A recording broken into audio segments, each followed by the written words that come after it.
Hey guys, it's Main here, back again with another account review. Today we're looking at Hypersova's account.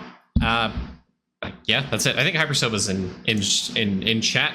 He may or may not be. He may have fallen asleep. I don't know. He said it was like 5 a.m. his time when we started the review, or like around there. So who knows if he's around. But let's just take a look at Hypersova's account, see what we can recommend. And he is here in chat. Hello. Is there anything in particular you want me to go over? Anything in particular you're struggling on? How to focus for the World 7 prep? Anything like that? Give him a second to respond.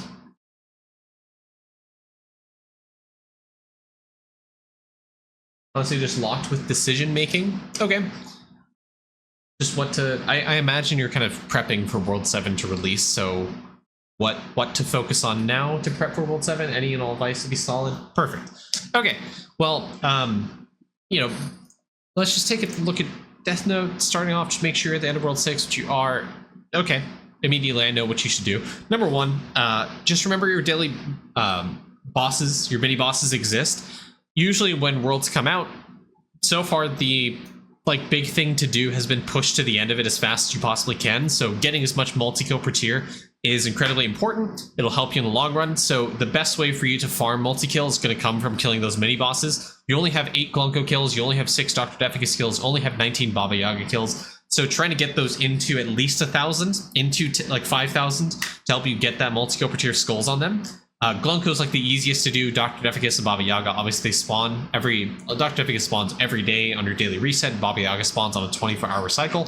So they have different spawn mechanics, but you can also do that. Baba Yaga, though, can be killed inside a Coliseum. So you can kill Baba Yaga inside Coliseum. Try to get those kills up to 5k. Just remember to put Bojo Pickles on your character that you're killing them on. To help get that up. On Deathbringer, you can actually manipulate the respawn time for Glunko with the Gravestone. So make sure to put down the Gravestone, kill Glunko, and then when you re-enter the map, obviously you put Gravestone back down, kill Glunko, etc. to help you with that, to get you that multi-kill per tier to stack up. Cool. Honestly, I think getting to 5,000 on Dr. Defficus and Baba Yaga is the goal you should aim for. So that's kind of, you know, doing that on your daily reset or on that 24-hour timer to help you out with that. And then obviously trying to get Glunko to a lot higher than that. Honestly, I'd recommend trying to push to like 100k to get that multi-kill per tier stacked up. Okay, that's number one. Try to focus on that. Number two, statue farming. Obviously, that's something a lot of people are doing nowadays to get more of that mining power, to get more of that chopping power. Most importantly, that fishing power to help you with the Deathbringer crit chance. The more fishing power you get, the more fishing efficiency, which means you get more crit chance on your Deathbringer. So try to get more Ocean Man statues. This in particular is really, really low. It's a lot lower than your Kachow statues for some reason. So I suspect you probably just haven't farmed this since you got it to Onyx. So I'd probably farm some Ocean Man statues. Now, how do you farm Ocean Man statues? That's a great question. I don't know myself. I forgot. I'm pretty sure it's just World 2, no? Catching butterflies? Okay, well, I guess butterflies it is. Yeah, I guess just, I don't know, just go candy, or, you know, use some candy, or go AFK on butterflies or something, maybe. Yeah.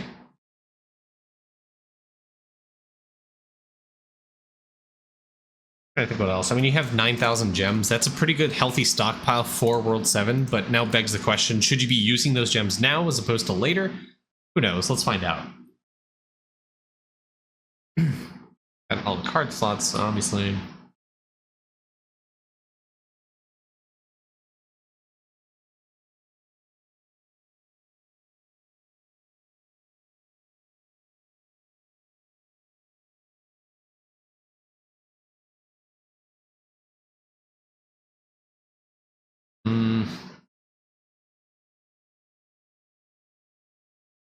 I just about purchased everything. Yeah, I mean, yeah, I don't recommend purchasing more opals, so I think you're good. I mean, you have all the relevant gem shop purchases to purchase, so I think you're fine. You know, just stockpile those gems, wait for World 7. That's a pretty healthy stockpile. 8,000, 9,000, generally advisable to try to hit that so that you can get up to, you know, usually the new worlds. World 6 was pretty expensive. World 7, I imagine, is probably going to be more expensive, so 9k might not even be enough to buy out what you can in the gem shop. You might need to get more. I mean, 8 8,900 by no means is a small number. It's a commendable amount of gems to have staved up, and I think you can definitely get more, because I imagine World 7 is probably going to be at least 10k gems, if not more. Yeah, and also you have 536 call-out tickets. You probably have some mini bosses to kill as well, I imagine. You can also kill your daily bosses. You still have alchemy shops to purchase up for the next few weeks. You have Kilroy to do. So, I mean, by the time World 7 comes around, I imagine you'll have like 10k to 12k gems saved up. Really not... I'm not really worried about your stash of gems, to be completely honest. I think you're more than fine. However, that being said, I think you could also try to, you know, use your call of tickets a little bit in World 2 to get some time candy, trying to use those to level up your shrines. Again, same thing from Classic Cloud's account, just trying to get golden cheese across your characters, trying to level up those shrines like level 28, 29 is kind of generally what I'd aim for. Level 30 is a little bit difficult. It kind of required you to use the shrine EXP ballot previously, or have like millions of stacks of golden cheese across your characters. Either way, I think, you know, gold cheese farming is something you do want to do to try to get that going. 20, you see you've equalized the stack across your characters, though. It's pretty good. I think you do need to do gold food farming just generally. I think trying to go for the 100k to a mil gold grilled cheese nom stack across your character is going to be pretty good. You have at least one of the drop rate multiplier items. I don't know if you have the wings. You do have the wings. Okay. You have a lot of jackpot stuff. Oh my god. So I would definitely consider doing some gold food farming, trying to get a higher stack of golden grilled cheese nomages, trying to get a higher stack of golden dumplings, trying to get a higher stack of golden cheese, trying to get, what else? The golden nigiri, you know, just to help level up your characters, all that stuff to help you out in, you know, just kind of prepping. But the golden cheese is the number one most important thing, because shrines are a permanent increase to your count. They take a significant amount of time, and obviously the higher level your shrines, the more crystal farming you can actually do, because it'll increase your crystal spawn chance. Also, the more giant spawns you can do per week, because it'll increase the chance of you spawning giants. So, you know, help you out with the candy farm, the gem farm, the balloon farm, all that stuff.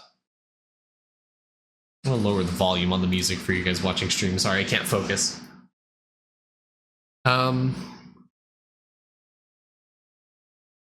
Let's take a look at your grimoire. How far are you? So similar boat as Classic Cloud. Just remember to use the tricks with the Colosseums as well as the boss room, like doors and stuff, to help you, you know, kind of, you know, get the most amount of kills per gravestone that you possibly can. You're in World 6. Rice Cakes is probably the best in slot for you until you get to Wraith Destruction 4, at which point I believe that for craniums, it'll be Samurai Guardians, and you can reliably kill. Mini Chief Spirits should open up. Honestly, you might be able to do Royal Eggs Mini Chief Spirits now. I can't remember how much damage you get roughly around this point. You might be into the billions. I don't know if this is accurate or not, but, you know, yeah, just if you can do Rice Cakes, great. If you can do Samurai Guardians, great. Just do a little bit of experimentation. I would also recommend trying to complete your eliminations, trying to complete your annihilations, your knockouts, getting them up as high as you can. People tend to forget about it, but with you being at crawlers, you can definitely complete your annihilations. You can definitely complete those eliminations to get you more damage, to help increase your bone gain a little bit further, because World 6 does take a lot of damage to do, and you want to try to min-max that as much as you can on your Deathbringer, so you can get more bone gain to help you push the Grimoire a little bit faster. So go complete those, help increase your damage a little bit. Compass, Windwalker.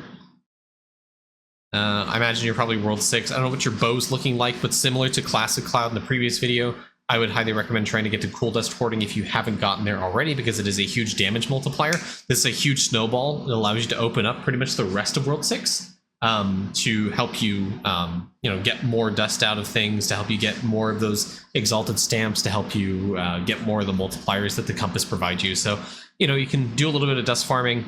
Same thing with Classic Cloud. If you haven't gotten to Jewels of Northwind, I'd probably recommend trying to do that. And you have, so you're fine. I think right now is probably a good stopping point for AC. I think you can probably focus your attention on Arcane Cultists and other things like liquid farming if you want, or, you know, sticking it in lab to get more crit chance. You can stick it into the Ancient Golems area to get more Dragon Warrior statues, into Bravery Monument to get more Bravery hours. So your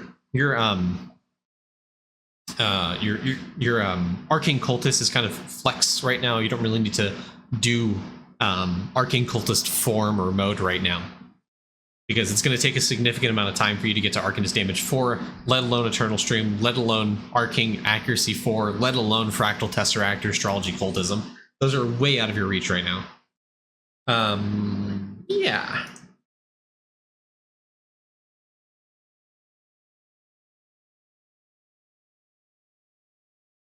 Pretty good stamp choices. I think I agree with all of those. Yeah, pretty good. I think you have one. I'd probably just save on to it just in case World 7 has some like insane stamp, you know? 20 Mega Feather, it's really good. Bubbles. I think you're at 200k bubbles, right? I saw something floating around rather recently where someone was like, oh, World 7 prep, try to get your stat bubbles up to 10k. I think that's the only thing I would like actually push people to do is trying to get 10k of these stat bubbles, excluding the luck one, obviously. So doing some candy clicking might be in your near future, trying to get these bubbles specifically to 10,000. And I would honestly use your atoms, or hell, you can also candy click Gmush stuff if you want. To try to get these bubbles to 99%. The Warriors rule, Archer, Bus is Mage's best. The way you kind of candy click is you would, stack up the AC crystal on Gmush for the AFK gains. For the, I think drop rate would impact it as well. Yeah, that's how you get that. Yeah, I mean, prismaing these bubbles, honestly, pretty good. I mean, considering he had like what 4 jackpots from the event. I'm not going to fault him for what he's doubled here. He had a lot of excess Prisma fragments, I imagine. I mean, yeah, I mean, eventually these stat bubbles are really going to help scale your damage and your accuracy, I guess, if you might need that in World 7. So I would take advantage of the fact that you have doubled it. I would go ahead and try to candy click if you want. Help you out with that. Doubled food? What? What are you talking about?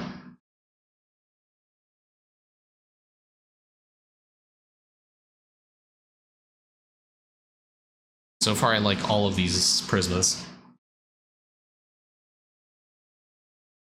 I'm not seeing one I disagree with. I think all of these are good. Chimeron, really good. Chef, yeah. All these are good. Consume rate? What? This? Am bubble? Am I blind?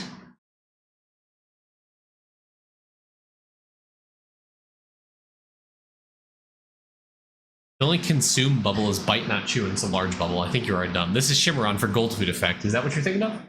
Because this is a really good one to double if you haven't already. No, Chimeron is a fantastic one to double. Gold food effect is like the best thing in this game for helping scale your character's power. Because it'll give you all stat, it'll give you total damage, it'll give you drop rate, it'll give you AFK gains, it'll give you class EXP. There's a lot that gold food does, and so this is a fantastic bubble to double if you haven't done it already.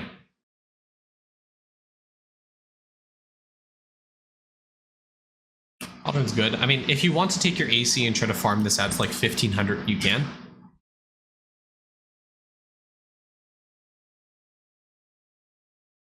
Okay, actually, probably immediate. No problem. Immediate short term, I would get some of these bubbles up to level 13 just to finish out that grind, specifically the mob materials. Like, these are very easy. Go into Arcane Cultist. I mean, you should have a decent amount of multi-kill per tier to finish these vials at 13. Rice Cake Raid, Green Leaf Tea, Give Drink. These are relatively easy.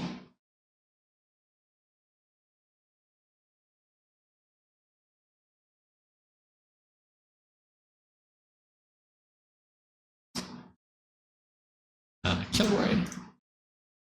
Good. My recommendation for Kilroy is try to get your second timer to be higher. Trying to get this like 120, trying to get bonus skulls like 80. Inevitably, you want to get this like 180 on the second timer. You want to try to get bonus skulls to 120. And then at that point, I would consider trying to get faster respawn to like level 100. And then me personally, I don't want to spend a million years in Kilroy, so I stopped leveling up second timer. I just level up bonus skulls pretty much inevitably. Wait, did I say AC for mob farming? I apologize. I meant elemental sorcerer. For mob material farming, I meant ES, not AC. ES, not AC. For the mob materials, yes.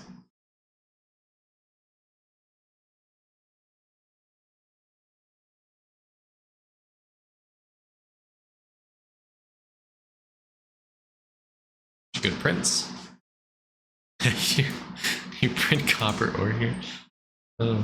That's kind of genius, actually. If you want straight atoms, I guess that works because of the amount of mining efficiency you get from bravery.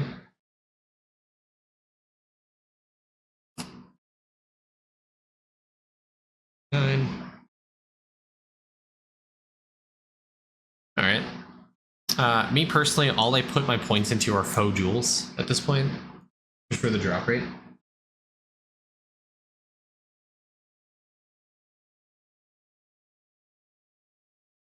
Good. You got Promoto Shrine maxed out. It's really good.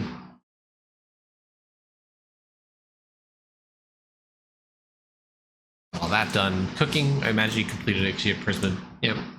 Diamond Chef. Shiny multi. Okay. Ooh. That's a good one.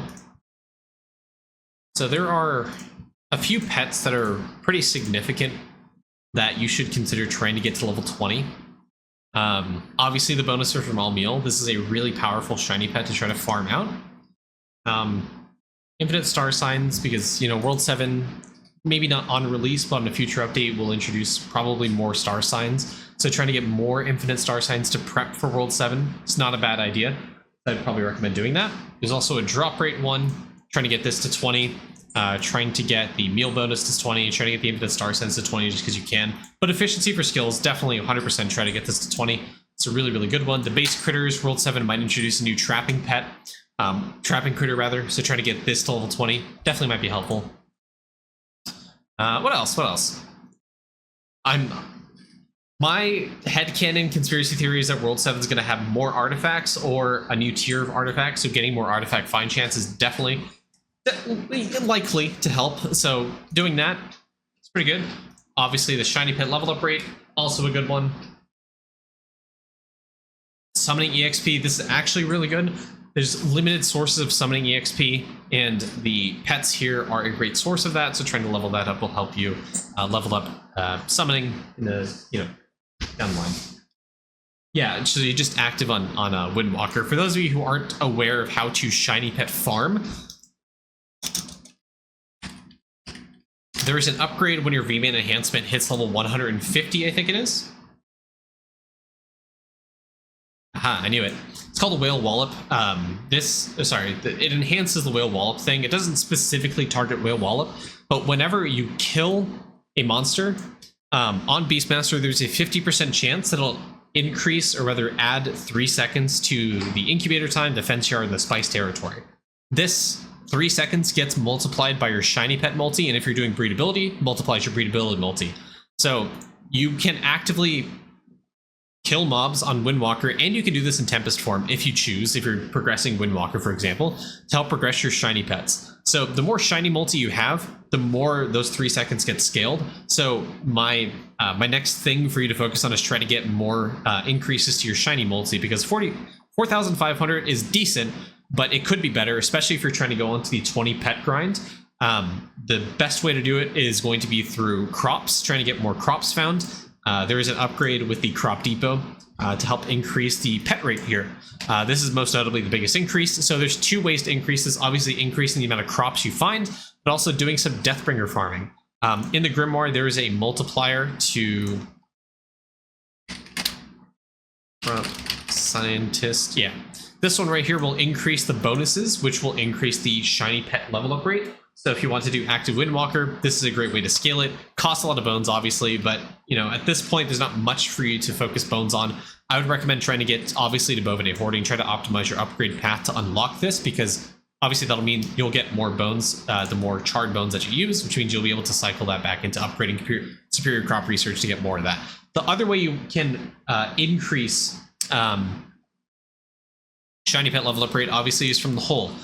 This is probably a very easy, infinitely scaling way for you to increase the shiny pet level up rate, which is going to come from the World 4 stuff wish. Right now it's only costing you 11 wishes. You have 44 wishes per day, so you could cycle a ton of wishes into World 4 stuff to get more of that shiny pet level up rate. Also, it'll help you with breedability, which helps your Windwalker crit damage if you want to do breedability as well.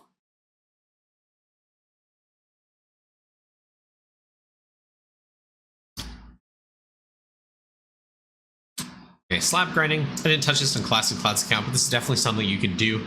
I see there's some stuff here, probably from quests or something along those lines, where these two, this is craftable. I can't remember where you get inventory value each. I would just recommend looking at the wiki, seeing where some of these items are and trying to farm them out. A lot of them are from Party Dungeon. Some of them are craftable, like these bags, for example.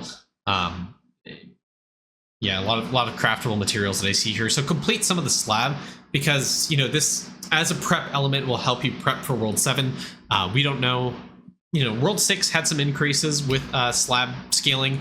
Like it introduced a new upgrade in the lab, which increased like the amount of bonuses you get from slab stuff. It introduced Jade coin increases, essence gain increases from slab. So, you know, getting more slab items will help you with World 7. Inevitably, I mean, I guarantee you there's going to be some bonus eventually down the line for World 7 that is increased by the amount of items you find on slab.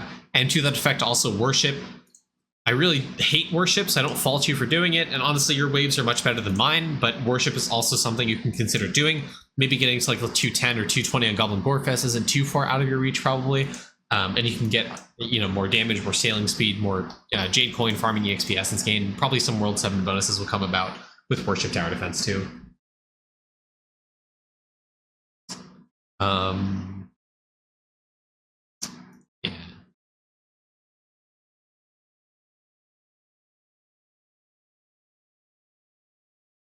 Salt Lick. Just remember this upgrade exists and try to get this to 100. Obviously, refinery. Yeah, setting it to 0%, leveling it up. Yeah, I mean you have a healthy amount of levels over your orange salts, your reds over your orange, so you can keep on leveling this up without much issue. You already looked at your buildings. Atom Collider. 13 pushing 14. We already did that. Hole, I guess, okay. The hole is like the one big thing that can significantly impact your account's progress, so this will be the last thing to focus on. It's probably going to take a little bit of time to go through. Actually, I haven't checked sneaking. Let's take a look at sneaking. Yeah, you're at Mastery 5. You're fine there. Summoning 237, you're fine. Beanstalk, everything's maxed out. Emperor at 73. You're pretty similar to Classic Cloud in that regard, just a better account overall. So the hole, take a look here. Yeah, man, you're fine. My one criticism about your hole is, you know, search it a bit more and try to get to the 40th layer of your hole for the sanctum to try to get more drop rate. I mean, we talked at the top of the video about gold food farming, try to get more statue farming, you know, that kind of stuff. So getting more drop rate will help you out in that endeavor. And the best way for you to increase drop rate is in your sanctum. Trying to get to layer 40. Very painful, but it's definitely doable. I think I did it in a week. Although I will say I worked from home. I was clicking constantly on Sanctum. So this took a very active week, but you can probably do this by the time World 7 drops. Trying to at least get to 35. 40 is your stretch goal. I should really stop making comparisons. At some point, it's going to impact the video. But as you do the Sanctum and kill more golems, it'll increase your drop rate naturally, because the amount of golem kills you get will impact the amount of drop rate that this last measure upgrade gives you. So by killing golems alone, not necessarily pushing the Sanctums themselves, will increase your drop rate. But yeah, definitely doing it on Siegebreaker to help you push that. And as you kill more plunderous mobs, you'll get more drop rate because of the Archlord of the Pirates talent will give you more drop rate naturally as you kill plunderous mobs. And obviously pushing Sanctum gives you a flat 20% increase to your drop rate for every layer you clear. So trying to push to 20 will give you 1.8x drop rate flat, which gets multiplied by Archlord of the Pirates, gets multiplied by the drop rate multipliers that you have. The wings, the name tag, the Island Expeditions pack, I think it's a drop rate multiplier. All that, if you have that all together, it's going to significantly increase your drop rate, which will help you, gold food farm, statue farm, whatever you need. So yeah, dig deeper in your hole, specifically the Sanctum, and it'll also help you get more Dragon Warrior statues inevitably, so you can get up to 300 Dragon Warrior statue. That's another stretch goal you can try to do. So yeah, on top, just the usual stuff you see in the Discord if you're around, just candy clicking, trying to progress your Sanctum, trying to get higher levels of Sanctum to get more drop rate, doing some AC like crystal farming on specific mobs to increase your drop rate for the world. So if you're doing statue farming in World 3, killing Dedicated Rams on the drop rate crystal to help increase your drop rate there, because that happens to be the best crystal farmer for your DK in World 3. Not Blokes, not Neptunes, not Bloodbones. Those are the best ones. Yeah. Cool. Hypersova, we'll go and stop there. Just, again, as with anything when it comes to World 7 prep, a lot of it is just, very min-max type stuff, very annoying things to do. So if you want to do that, go for it. That's what I recommend. And if I were in your position, that's what I'd recommend too. Trying to push Sanctum to 40, trying to get Dragon Warrior to 300 plus, doing a little bit of candy collecting, getting those stat bubbles up to 10k. That should occupy at least some of your time. And if you need help beyond that, obviously, I guess just waste your candy, use shrines, get up to 15k gems, 20k gems, whatever have you. And I wish you the best of luck. Actually, hold on. Wait, last thing. Yeah, well, pristine charms. Okay, well, cool. I guess that'll be it for the video. Thank you, Hypersova, for the account. I'll see you guys in the next video. Have a great day. Bye-bye.